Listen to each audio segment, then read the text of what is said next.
समाजाचं दमदार प्रतिबिंब म्हणजे साप्ताहिक जोमदार। आमदाराने नेहमी कुठे असावे हा प्रश्न खरे तर जुनाच आहे आणि कधीही सोयीनुसार बदलणारा आहे असे म्हणालो तर काही वावगे राहणार नाही।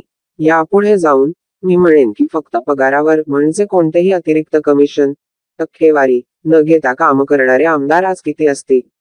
माझ्या मते बोटावर मोजण्याइतके तरी सापडतील का नाही शंकाच आहे।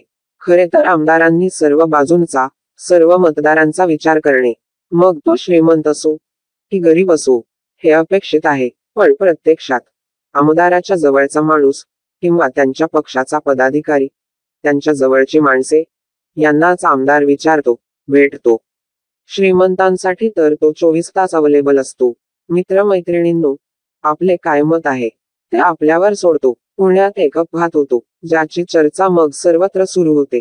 आरोप प्रत्यारोप होतात, मग मीडियावर, सोशल मीडियावर, जनतेत, विरोधी पक्षात। वडगावशरीचे आमदार टिंगरे यांचे नाव येते, त्यांच्यावर आरोप होतात। मग आमदार महाशय सांगतात, मी घटनेची माहिती घ्यायला गेलो आणि आमदार म्हणून माझे ते कर्तव्य आहे। आमदार साहेब हे खरे आहे, पण आपले अज्ञान इथे दिसते, किंवा आपण करत असलेली सारवासारव दिसते। अहो आमदार साहेब, रस्त्यात कुठे अपघात झाला की त्यात माणूस जखमी होतो।